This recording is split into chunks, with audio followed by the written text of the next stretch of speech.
Aloha, welcome to the 14th episode of the 9th series of the Temple of Surf, the podcast. Today with us from Italy is Luca Merli, founder of Surf Skate Film Festival. We discuss with him about surf, surfboards, festival and much more.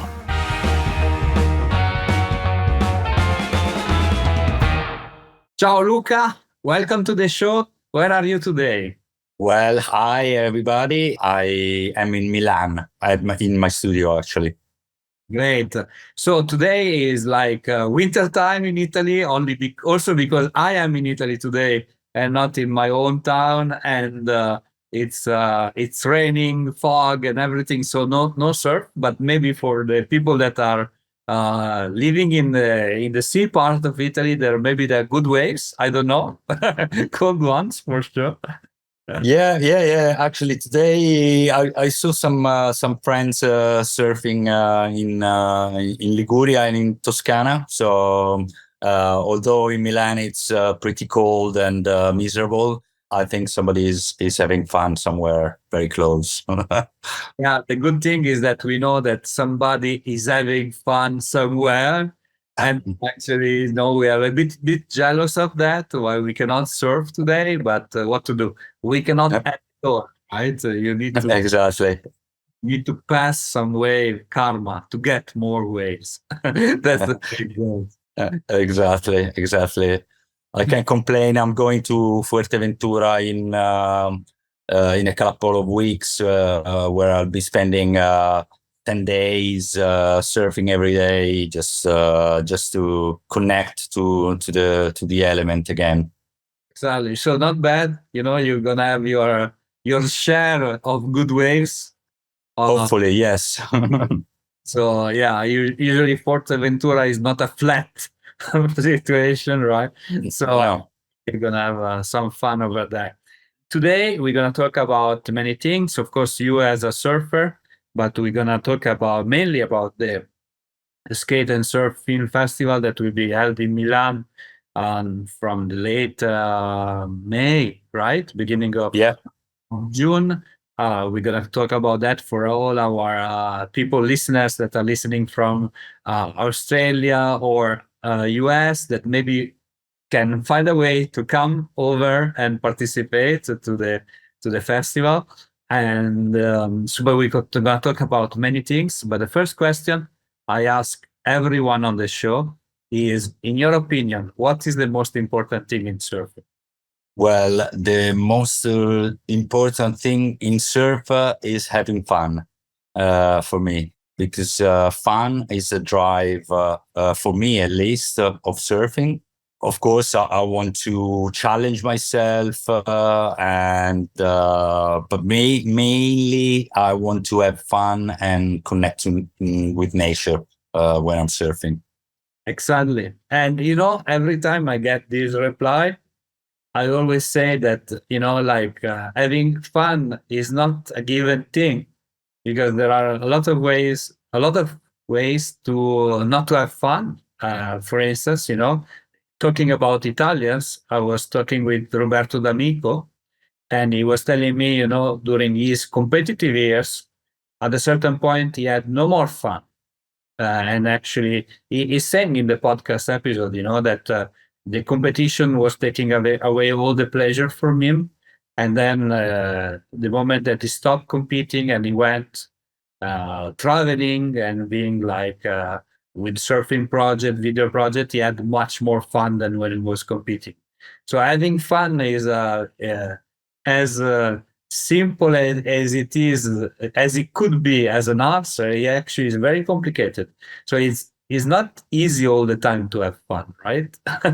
No, exactly. I mean, especially I believe I've never been a professional surfer, but I believe that when you start competing and you have all the pressure and the surfing becomes a way to reach objectives, then it turns into something else than being in the water with the waves, with your friends, and enjoy nature in a simple way, enjoy life in a simple way, which is very important, especially at the moment where you get all the bad vibes and bad things happening in the world. I think a bit of peace and a bit of real pleasure is actually very important. Definitely. I totally agree with you. So I like surfboards. Of course, if you are a surfer, you must like surfboards. It goes Of with, course. yeah. You cannot hate them, of course. Um, but I actually interested to your proper first proper surfboard, means not the one you learn on, but the one that you always desire to have or to buy. And I want to know if you still have it, perhaps. Yeah, actually, my first board was actually bought in California. I bought it from Bing. I met Matt Calvani during a trip in California while I was shooting for a project I do, which is called Onde Nostre. And I met Matt. I was with Alessandro Ponzanelli, a surfer I've been filming with a lot for Onde Nostre. And Matt gave to Alessandro a board to surf. It's not, it was a prototype. So he hasn't got a name really. Alessandro used it for almost 10 days during the trip in California. And then after the trip, because Alessandro was changing board, I bought it actually from Matt, but it was meant for Alessandro, but it became mine. And it's a longboard. It's 9.6. And I still love it. I brought it around the world a few times. Sri Lanka, went to Bali with it. I went to Morocco, many times to Portugal, around Italy. So it's been with me for the last 25 years, I think. No, 20 years, I would say. And it's a bit beaten, lots of things and repairs, especially because it's been traveling on planes where they don't really care about your surfboards. But I still love it, and it comes with me very often. It's a classic. Exactly. After 20 years, it starts to become like a vintage one, you know? And in effect, you know, funny enough, I love Bing and I love to surf one of Matt Calvani board. It's called Levitator 9.6 as well. And that's my favorite longboard, single fin, I guess, right? For that. Yeah, definitely. And wow, you know, Matt Calvani is doing such amazing surfboards, you know. Yeah, exactly. Mine is similar to an elevator. It's between an elevator, I would say, and a Trimolux, which is a bit more thin than the board you have and you love. But it's single fin, of course, and I still like it a lot. Amazing. Good that we have like a good starting point for our talk. I think we both love Bing, and as well, interestingly enough, I was not able to interview Matt Calvani for the show but I was able to interview Bing Copeland, and we discussed with him about the beginning of his journey in surfboards. Amazing shapers, the shape for Bing over the time. Amazing models. The David Noaiva model, for instance, that was legendary one.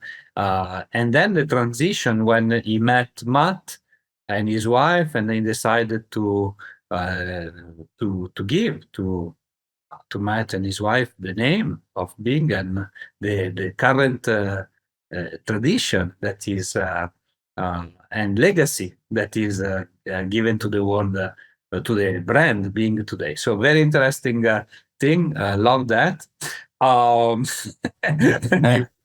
Yeah, I mean it's an amazing story. I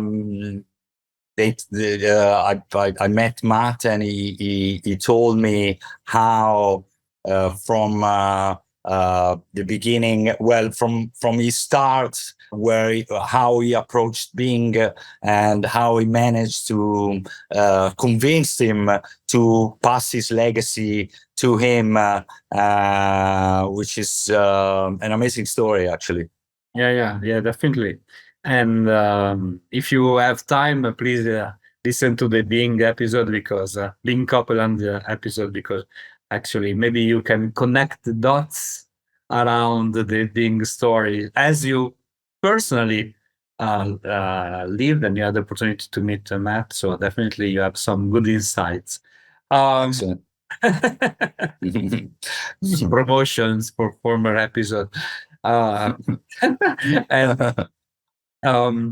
before we switch the podcast into Onde Nostre or the skate and surfing festival, I wanted to explore a little bit you as a surfer. So I would like to ask you, what was the best wave of your life?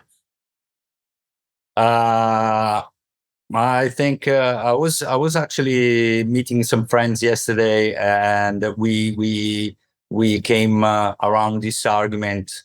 And for me, I think my best wave was in Bali. I'm a goofy surfer, and in Uluwatu, which is actually very famous and actually very powerful wave and a legendary spot. That day, actually, there was a competition.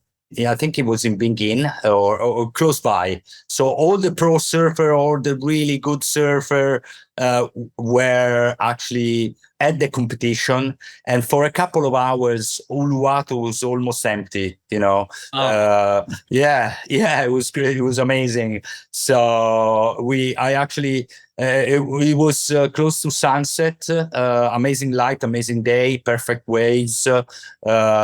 Big but not enormous. Not scary.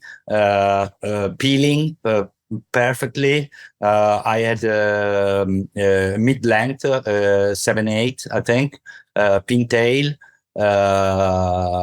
single fin, and it was just for me amazing. And because the spot is actually you need to climb down loads of stairs. You get into a cave, you get into the water, and it's quite impressive, actually, and it was good. It was probably the best best session I ever had. Great. Maybe it's just now you gave a suggestion to all the people out there that they need to wait for when the competition is on. Probably, I don't know, padang or things like that. You can drive anyway from Uluwatu. Exactly. It was me and three other friends actually in the water, and that's it. I mean, a few people. Then some kids got in, but it was almost empty, so it was super fun. Cool. Fantastic. Thank you for sharing. And so, of course, I guess not all the time you're using your 9.6 Bing vintage edition. So what do you like to surf nowadays? I actually got into mid-length lately. First, because I'm a little old, I would say, aged, let's say. Like a good old wine, right? Yeah, exactly. And also, I like the style of surfing mid-length, kind of a closed feet and floating on waves, and it's almost a step up from longboarding, because longboarding actually, for me, I believe it needs even really good quality of waves. I mean, for having fun with the longboard, you need peeling, long waves, point, reefs, but waves in Italy are kind of rare, apart from some other areas. With a mid-length, you can also surf bigger size, or even if it's small, you can still have fun. And also, for me, that I travel a lot to search for waves, a mid-length is a good compromise for traveling. So at the end, I became a mid-length surfboard surfer. Sorry. I guess the airlines are expecting more midlands than longboard, right? Exactly. Seeing your investment crash by somebody is less, but and so midland, any particular brand or?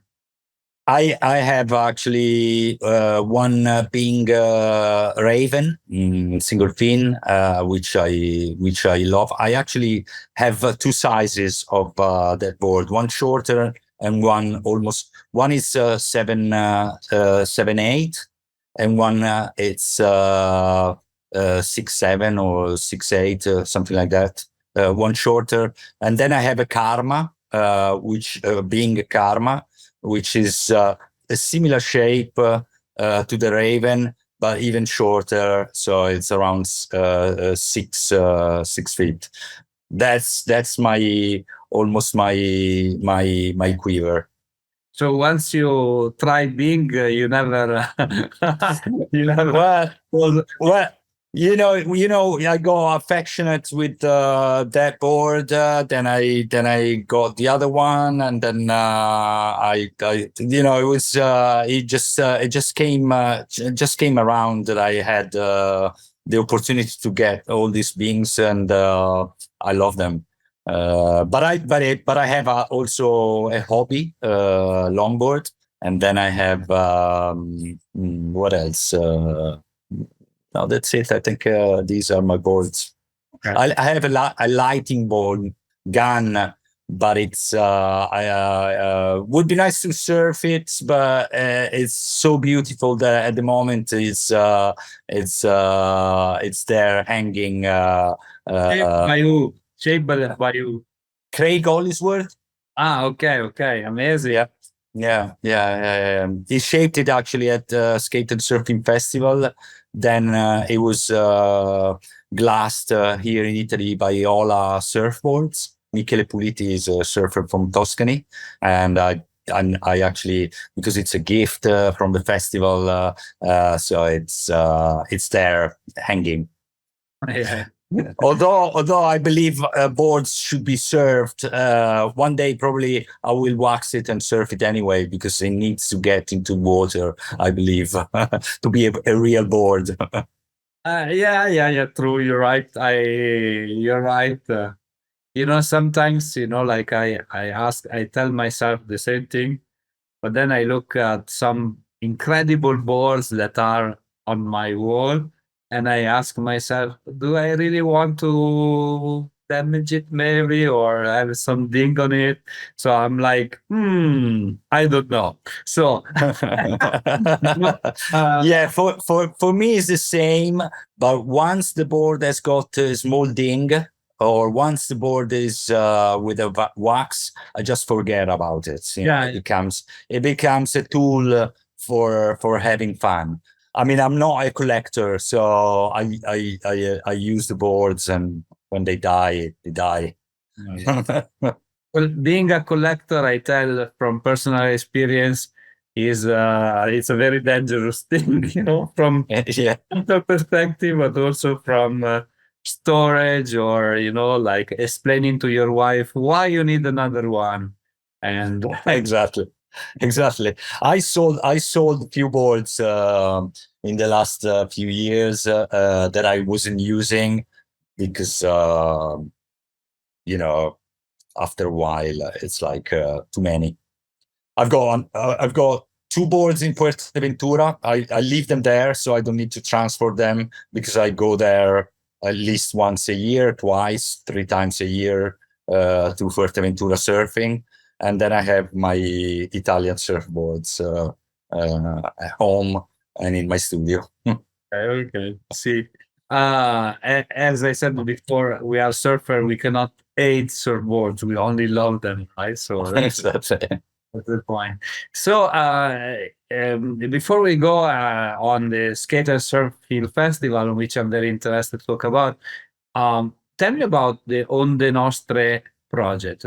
So, for whoever doesn't speak Italian, like our waves, right? Onde Nostre. Yeah. Yeah. Yeah, on the Nostra means our waves. It's a project that started as a film in 2010 with a group of friends. Mainly, it was me as a filmmaker director, and my friend Matteo Ferrari, who is a photographer. I taught him how to use a Bolex camera, a 16mm camera. We had some time in April in 2010, and we involved Alessandro Ponzanelli, David Pecchi, Peter Giacchero, Thomas Cravarezza, and Lorenzo Castagna. And we went to Sardinia, and we stayed in Sardinia for 2 weeks with a camper van, traveling all the spots. And I wanted to get into the life of surfers and mix the good. I think the thing we achieved was that we, of course, it's a surf movie, but also we got a bit into the life of the surfers. At the time in 2010, surf movies first were divided by shortboard movies, surf movies, and longboards. I mix the two because Alessandro is a longboarder, David Pecchi is a longboarder. He surf retro boards and finless boards and other stuff. So I mixed shortboard and longboard, and the storytelling is actually a bit more like documentary style. And that project actually had an expected success, or at least we didn't expect to be so well perceived, even abroad. So Alessandro started collaborating with Bing, and the film was premiered all over the world, was invited to festival. So from then on, I thought I saw an opportunity, and I saw an opportunity to tell stories and to do something I liked. So from there, from a film became a project, and that project, with that project, we did 3 feature-length documentary, Peninsula, Ritratti di Surf, Onde Nostre. And then we did loads of other short movies about surfers, artists, shapers, connected to the Italian surf culture. The project is still on. I mean, I still sometimes produce some surf movies or stories that interest me. But from there, I actually was invited to with Onde Nostre. I was invited to many surfing festivals around the world, and from there I decided to actually do a festival in Milan through Onde Nostre, which is Skate and Surfing Festival. So Skate and Surfing Festival, it's a natural consequence between Onde Nostre and what I was doing at the time. Then Skate and Surfing Festival became the major project because it became every year bigger and bigger. So especially in the last 2-3 years, I've been almost working full time for the festival, doing research, looking for partners, sponsor, and inventing activities, everything around the festival, basically. we're gonna talk about it in just a while. But in effect, there is something that we, as Italians, me and you, we have to say to all the people out there, because in effect, there is something in the Italian surf culture that is very attractive for all the people out there. You know, maybe we're not very famous, let's say, for our waves, like Bali, Uluwatu, Padang Padang, or California, or Hawaii, or even Australia. But the sense of culture among the Italian surfer is so strong, right?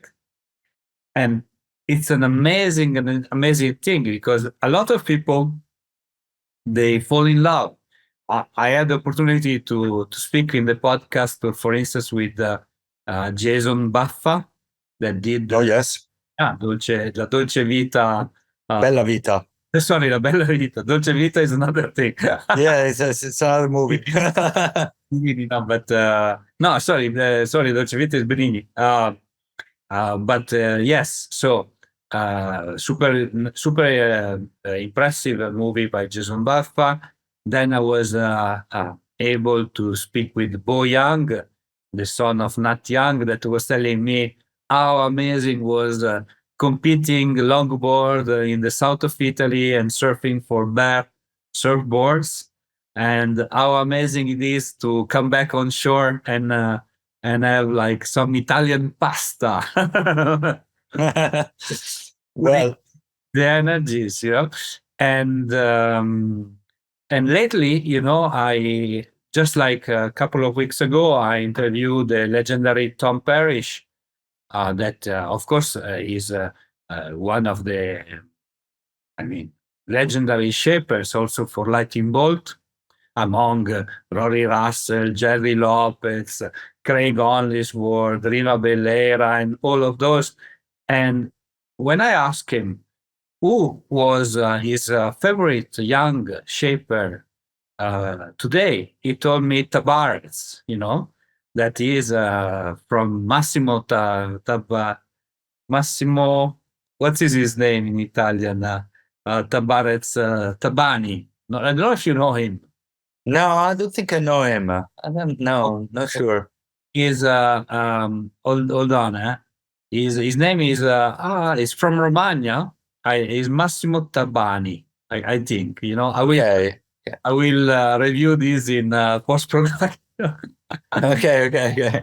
Barrett surfboards, and so Italian from Romagna, and so Tom Parrish, among all the shapers in the world, he selected one Italian.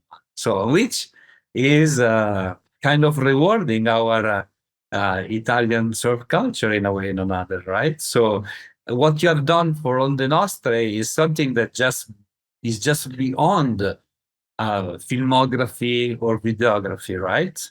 He's telling a story. He's telling, Yes. no? Yeah, for sure. I mean, I love my country, of course. I think it's Italy is Italy because it goes straight down the Mediterranean. So we have water all around our coast. So I think, although I live in Milan, which is probably the city or one of the city farthest away from the seaside, I'm 100 kilometers from the seaside. I'm not far away from. I can feel the seaside from my terrace in Milan. From my balcony in Milan. It's something. Every Italian is super connected to the seaside since the Romans' time. It gave us food. It gave us connection. It was a means of transport. So Italians, it's a mix of people because we are a harbor of Europe, and we are so rich in culture and so diverse in climate, which is a small nation with a super variety, from orange and palm trees to alpine and northern European climate. So it's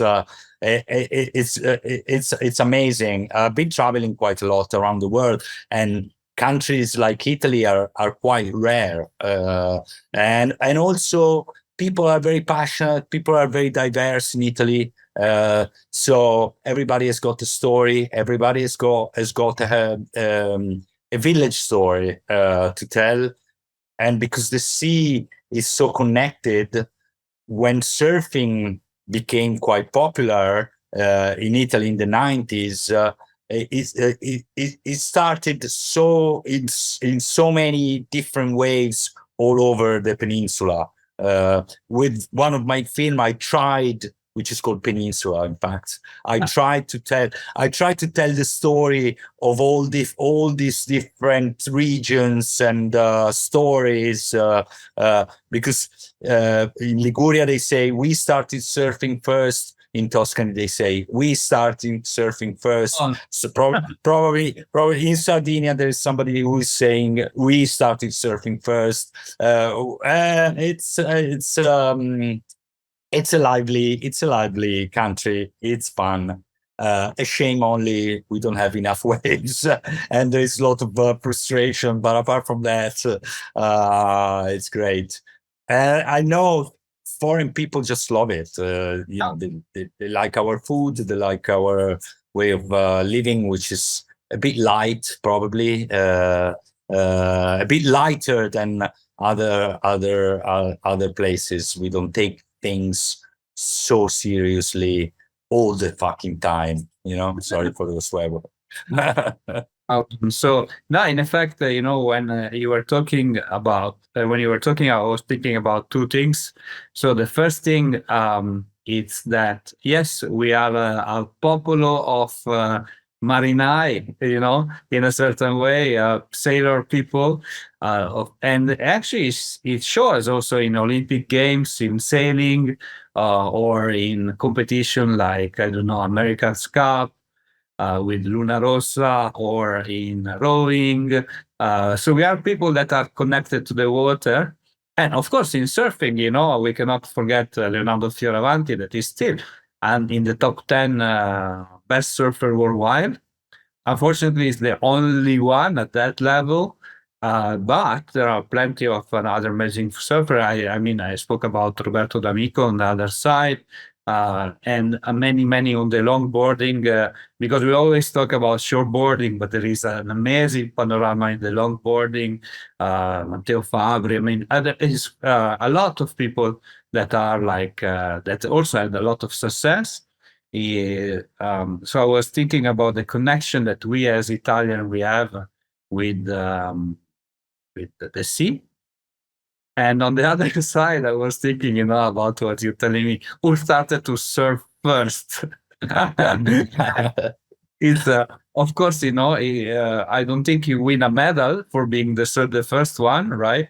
But in the world, we have the Polynesian that are saying that they started first, and then the Hawaiian, they're saying that they started first, and then we have the Peruvian that they say that they started first, and as well one Italian guy. His name is Nick Zanella. I don't know if you know him. He did. Yep. Book, Children of the Tide, that is saying that the Chinese started first. So we don't know. Yeah. Who started first, from Sardinia, Liguria, or Emilia, or wherever, but we don't know even who started first in the whole world. The most important Exactly. is to surf, right? To continue to surf, and that's changes completely the. Once you continue to surf, that's the most important thing, in my opinion. Then we can. I agree. I don't really care about who started first, although it's kind of fun to it's kind of funny to hear them arguing about this. But it's just it's not a matter who did surfing first in Italy, but it's who actually managed to carry on the spirit of surfing not being exploited, and for the joy of surfing, for the passion of for the sea, and that's important for me. Then we have a lot of conversation at the bar, like we say in Italy, and that those are like infinite conversation that never find a solution, right? Exactly. And like, oh my God, I catch that wave. That was huge, but I was alone, right? And nobody could testify that. So there are stories that will stay in the legend. Exactly. Exactly. So let's shift finally to the skate and surf film festival. So SSFF. Exactly. Exactly. Acronym of the so eighth edition.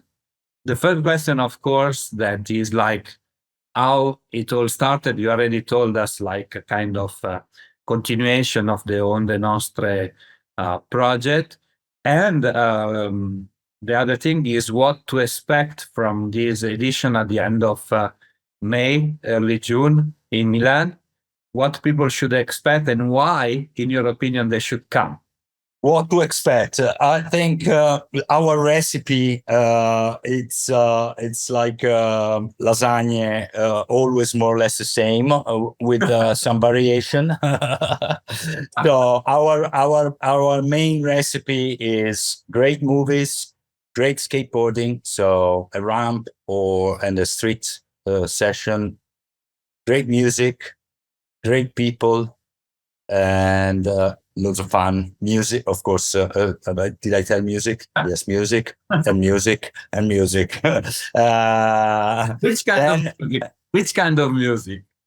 Well, we actually try to, because the festival has got loads of involves loads of generations. So from young kids to 30 years old boys and girls, to 40 to 50, with kids who maybe almost all of them were surfer or skater or are surfer and skated with kids. So they bring their kids so we have from children to grown up people all over, all the ages. So with the music, we try to involve as much music as possible. Last year we had 2 stages. So from in one size, let's say there was a more jazzy hip hop kind of 90s feeling music, and on the other side there was kind of more electronic young kids music. So there's quite a lot of different things during the day. For example, it's more live, maybe acoustic bands. So we try to have music that goes together with also the activity of what we do. The location last year has changed, and it's an industrial compound, which is amazing. It used to be the ex butchery of Milan. Okay. So it's pretty big, kind of 1920s architecture, beautiful, with loads of small squares and areas. So it's like a village. You get in and you get all the time different things, from the art show to the market, to the workshop for printing your own T-shirts, to the ramp, to the skate school, and of course at the center the film festival, which is the heart beating part of all the rest of the activity. It's fun. It's grown huge. So from the first edition, we started with just a small projector and a small venue with outside a ramp made of pieces of woods, simple, very super simple, super punk, and then it grew. Last year we had shaping boards the festival NPO project. So it's I think it's fun, and if somebody wants to, you don't need to be a skater or you don't need to be a surfer to enjoy and to know a bit more about culture of so filmmaking and culture and stories about surfing or skating to enjoy the festival. Everybody, I think, can find a little piece that they like inside, because it's like a town. I like this DIY culture, do it yourself, very, very pure to the spirit of punk rock, right? Exactly. But after 8th edition, yes, I imagine things have grown in different way, right? Still very fun, as you describe, but more complex to administer and manage. So Yeah. I mean, the spirit is still authentic. It's made by surfers and skaters, the festival. But then from last year, we have a production. So we have an idea and they managed to put it to the ground, because especially we are creatives. We talk about, we know how to talk about surfers, how to talk about two surfers and two skaters, but we need somebody who managed to organize. And last year, I actually joint venture with a production company who is specialized in event to help me out to manage to bring things together. yeah, it's a big job. I'm sure it keeps you busy. This particular episode of the Temple of Surf, it will be released closer to the date, so not like February, March, but maybe more April. So maybe you can share now some of the. Without saying too much, of course, we want to keep the mystery, but some of the things that people can experience during this new edition. Are you preparing? Are you cooking some very nice lasagna? Of course, we are cooking lasagna and cannelloni, and the 5th of April, actually, we open up a preview of the festival with Tommy Guerrero, a skater and musician, for a date in Milan together. I don't know. Probably we're gonna do some skate session in Milano Centrale, which is probably one of the most famous European skateboard plaza, and it's the central station of Milan. Again, going back to Ex Macello, the idea this year, we wanna try to work a bit more with enlarging the art show.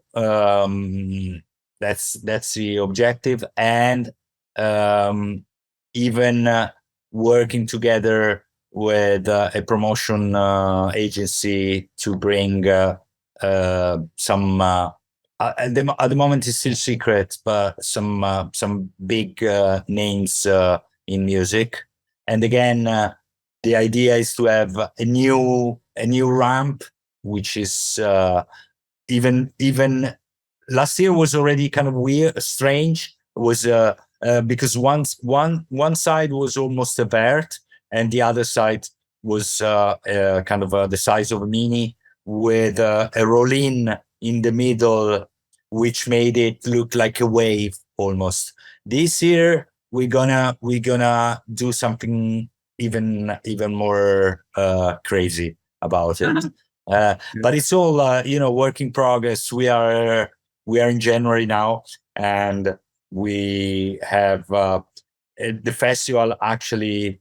I opened the submission for the movies I opened in November, and I received already around 40 movies. All over the world, right? Not only for all over the world. I received from Brazil, from Germany, from New Zealand, from Australia, from US, from both skateboarding and surfing movies. This year also, we want to do some spin-offs. So we want to bring the festival to other places, because I think if we take it near the coast, would be not. I mean, as a surfer, I like to take it near the sea. During COVID, we did one edition in Marina di Pietrasanta in Tuscany, on the beach, and it was just amazing, because sunset, a ramp on the beach, movies in the night, music afterwards with a massive Jamaican sound system was super fun. People camping around the festival, what do you call it, in the bush, in some bushes close by. It was super fun. It was, and this year I'd like to do some spin-off again and take the festival to the sea, because of course Milan, it's a skateboarding city. It's skateboarding is pretty big and it's growing. Loads of people surf, but I want to keep the balance between skating and surfing 50-50, so that's my goal. Yeah, definitely, because it's not only a skate festival, it's a film festival, obviously, and it's a surf festival, so you have to match the three kind of Exactly. each one of those, of course. Well, it's fantastic. I was observing from far what you have done. Also, the one in Marina di Pietrasanta that I missed for only 3 days. I just wanted to be there, but what to do? Life brings us everywhere, so sometimes the agenda doesn't match the opportunity. But what to do? I'll try my best, maybe this year, to pass by and say hello. Before we finish our interview, I have a 6 classic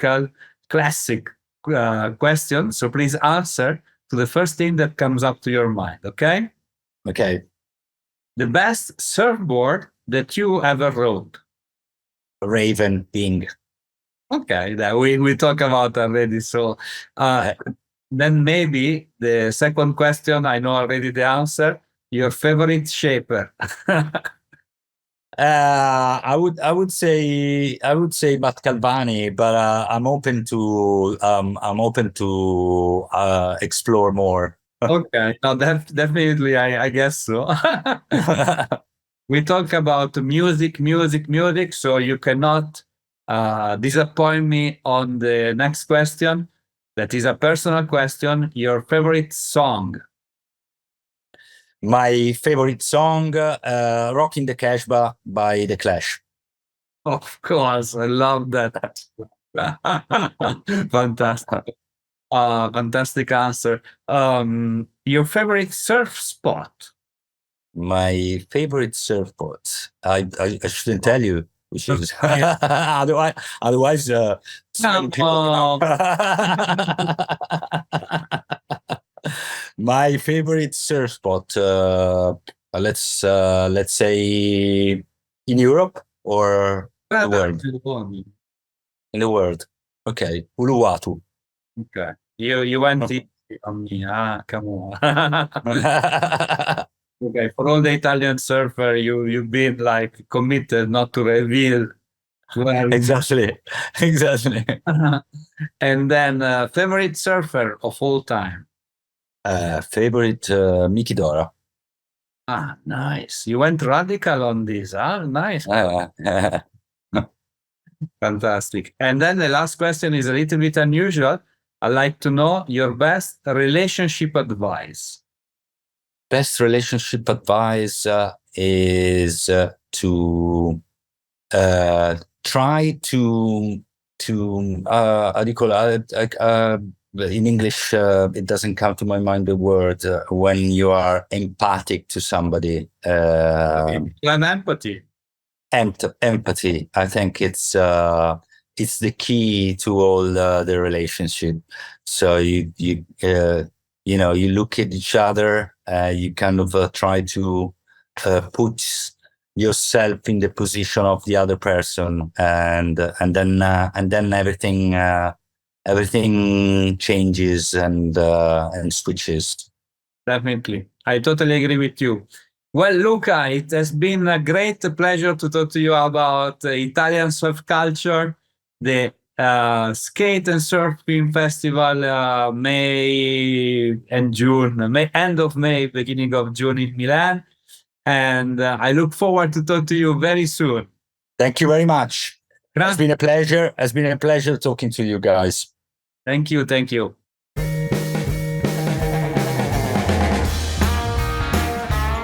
Hi, it's me again. I hope you enjoyed our today's episode. If you want to know more about us, please follow www.thetempleofsurf.com and all our social media.